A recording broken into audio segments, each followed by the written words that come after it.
Friends, आज पुनः नए वीडियो के साथ अध्याय वही है आपका रसायन विज्ञान की मूल अवधारणाएं।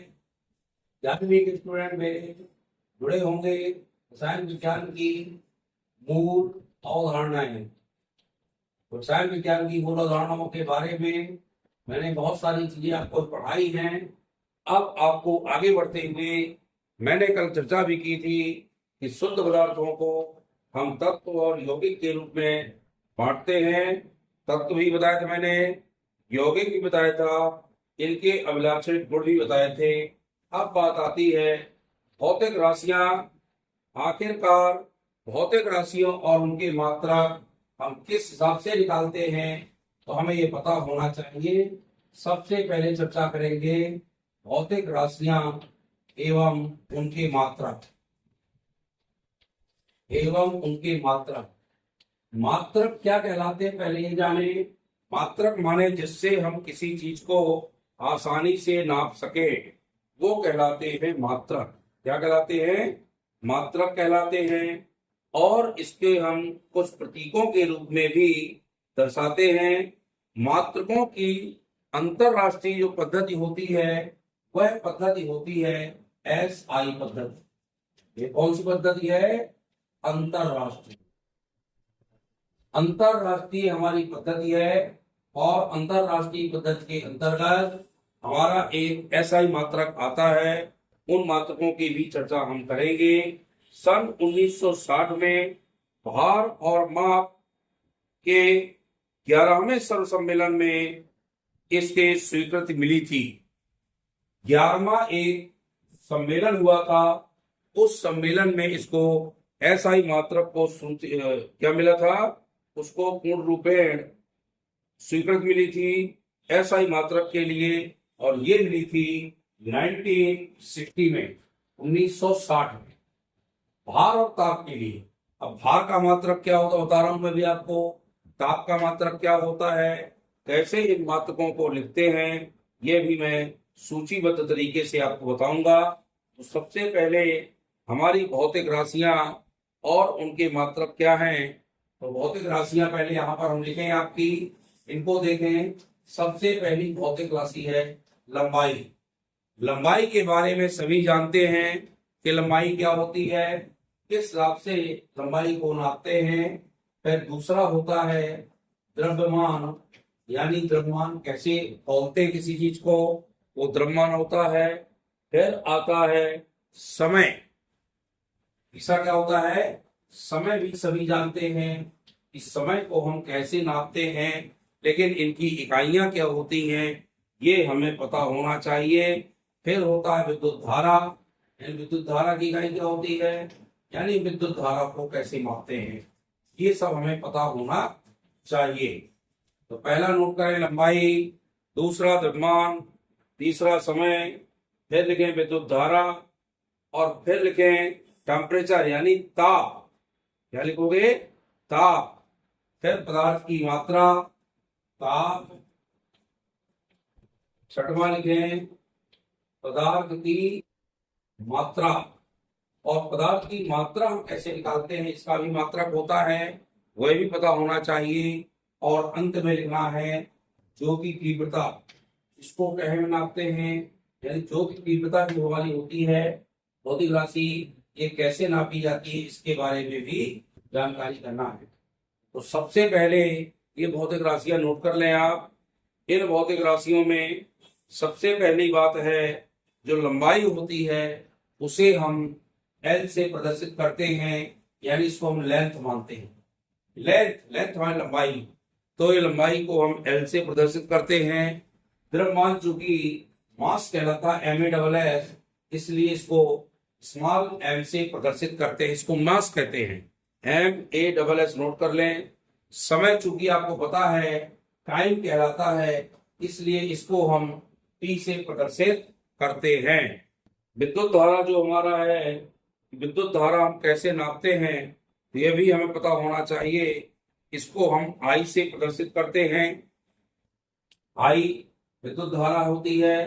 टेम्परेचर, ताप जो होता है, समय तो स्मॉल t से, लेकिन टेम्परेचर ताप जो होता है वह चूंकि कैपिटल टी से प्रदर्शित किया जाता है, और जो हमारी पदार्थ की मात्रा है, मात्रा को हम स्मॉल एन से प्रदर्शित करते हैं, यानी वो जो कहलाती है पदार्थ की मात्रा।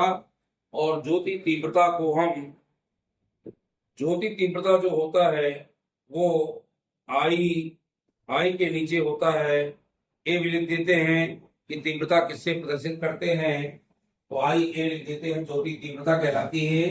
ये आपको इस तरह से इसको प्रदर्शित करना है, यह आप देखें और देख करके इसको समझें। अब बात आती है कि मात्रक क्या होते हैं। तो लंबाई स्टूडेंट जो नापते हैं वह हम मीटर में नापते हैं, लंबाई मीटर में। जैसे हमने कहा 2 मीटर कपड़ा ले आओ तो मीटर हो गया।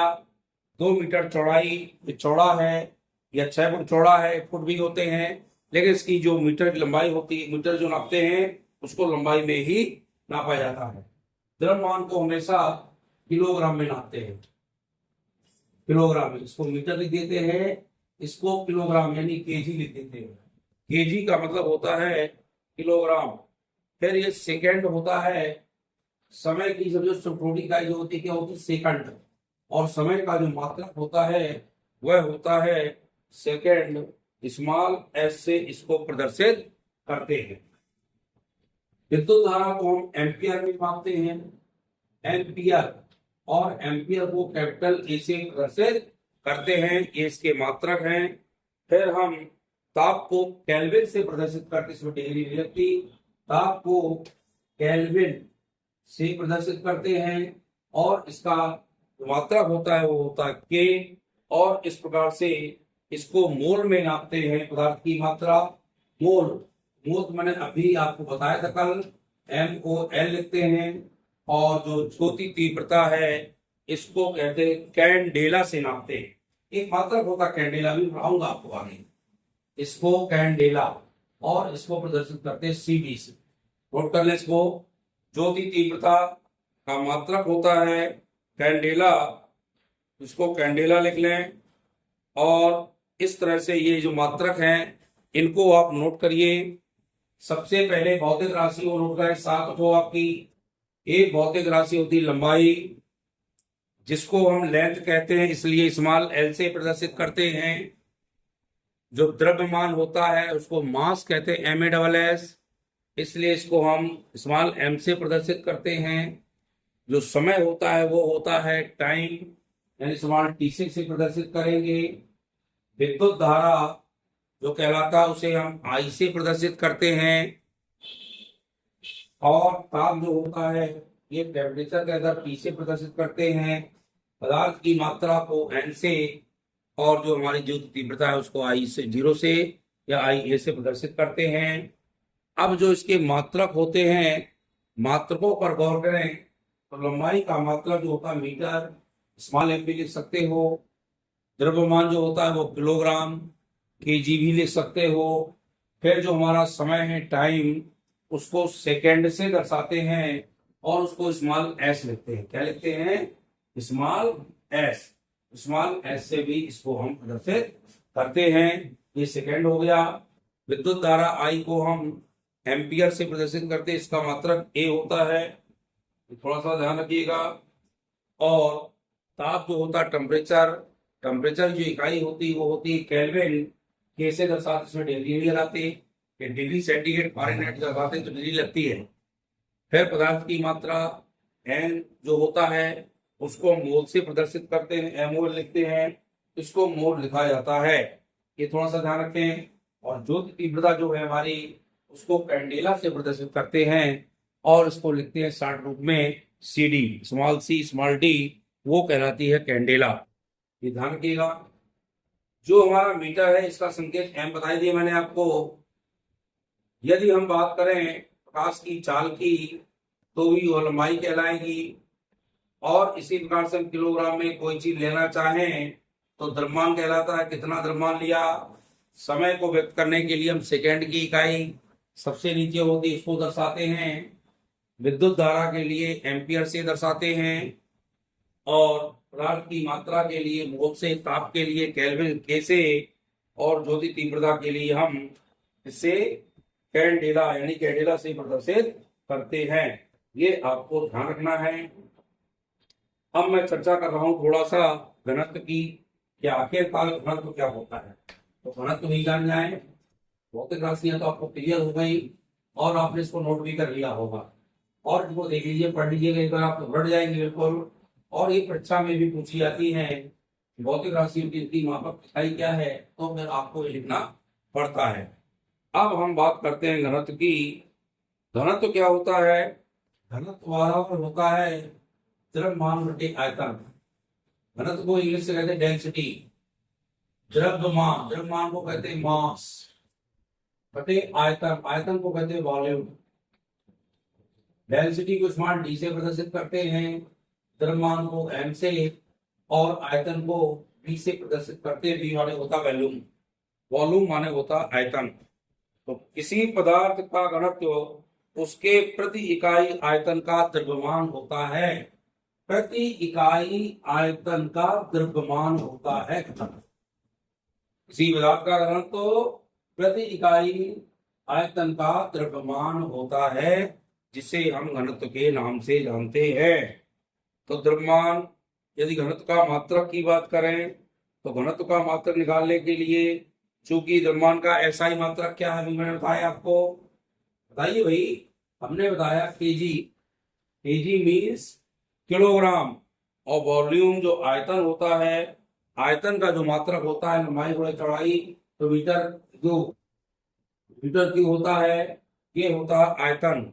आयतन के लिए हम मीटर क्यू का प्रयोग करते हैं, और यहाँ पर आ जाएगा किलोग्राम मीटर क्यूब, प्रति लगाना है ना, किलोग्राम मीटर, यहाँ क्यूब लिख सकते हैं। जब क्यूब लिखोगे तो इस तरह से लिख दो, और चाहे लिख दो किलोग्राम प्रति मीटर क्यूब। ये है घनत्व का मात्रक, डेंसिटी का। तो ये डेंसिटी भी आपसे करना चाहिए। घनत्व क्या है, क्या लिखोगे? किसी पदार्थ का घनत्व उसके प्रति इकाई आयतन का द्रव्यमान होता है। प्रति इकाई आयतन का, ये प्रति का चिन्ह लगा ना, प्रति इकाई आयतन का द्रव्यमान होता है क्या, घनत्व। क्या लिखोगे? किसी पदार्थ का घनत्व प्रति इकाई आयतन का द्रव्यमान होता है, और इसका मात्रक किलोग्राम प्रति मीटर क्यूब होता है। ये आपको नोट करें। इसी पदार्थ का घनत्व यह बताता है कि कण कितने ग्राम पास व्यवस्थित है। कितने पास पास, कितने पास पास व्यवस्थित है, यानी किसी पदार्थ का घनत्व क्या बताएगा कि कण कितने पास पास व्यवस्थित है। यदि घनत्व अधिक है तो इसका अर्थ है पदार्थ के कण बहुत पास पास है। घनत्व अधिक होने का मतलब है कण जो है बहुत पास पास में है, और घनत्व कम होने का तात्पर्य है कण वो है वो बहुत दूर दूर है। कण बहुत दूर दूर है तो घनत्व कम होगा, कण बहुत पास पास है तो घनत्व अधिक होगा। यह आपने घनत्व पढ़ा और घनत्व को समझा। घनत्व को भी परिभाषा लिख लीजिएगा, पूरी इकाइयां लिख लीजिएगा, और आगे चर्चा करेंगे ताप की। तो टेम्परेचर की चर्चा हम अगले दिन करेंगे, ताकि बहुत सारा आपको न करना पड़े। आप इनको एक एक चीज देखते चलिए और इनको नोट करते चले। निश्चित रूप से आपको वीडियो अच्छा लगे तो लाइक शेयर जरूर करिएगा। मैं कल टेम्परेचर की बात करूंगा। टेम्परेचर कई प्रकार के, जैसे डिग्री सेंटीग्रेड होता है, डिग्री फारेनहाइट होता है, केल्विन होता है, रोमन स्केल होता है, बहुत प्रकार के ये होते हैं, इनकी चर्चा भी हम करेंगे। तो ताप को मैं बदलना बताऊंगा आपको, सेल्सियस को फारेनहाइट में, फारेनहाइट को सेल्सियस में, केल्विन को सेल्सियस में, और जो आपका सेल्सियस केल्विन से सेल्सियस में कैसे बदले जाते हैं, पूरे टेम्परेचर इसके सूत्र भी बताऊंगा, ताकि आप टेम्परेचरों को पूर्ण रूप में बदल सकें और वो आप समस्या ना हो। तो बदलने के भी आते हैं, कभी कभी आ जाता है कि 37 डिग्री सेंटीग्रेड को फारेनहाइट में बदलिए, तो कैसे बदलेंगे? ये बहरहाल आप नौवीं में पढ़ चुके हो, लेकिन आपको विस्मृत हुआ होगा, तो आप इनको अच्छे से और देख लेना।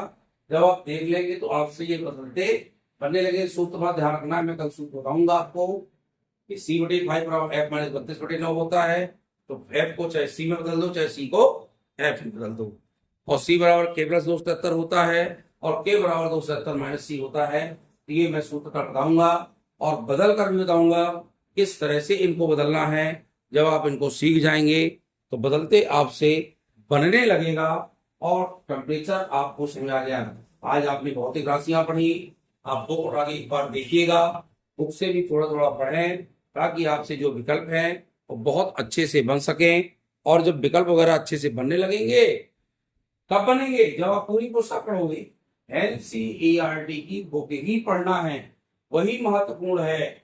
बाकी आप अन्य किताबों पर मत जाइए, लेकिन आपको एक एक चीज देखने मिलेगी NCERT में। और जो विकल्प आदि भी आते हैं ना, पूरे NCERT से आते हैं। पेपर भी आपका पूरा NCERT से ही बनता है। और आप इस बुक को पढ़ें, बुक को देखते जाइए। और अच्छा लगे वीडियो तो लाइक शेयर करें। नए स्टूडेंट चैनल को सब्सक्राइब करें। धन्यवाद।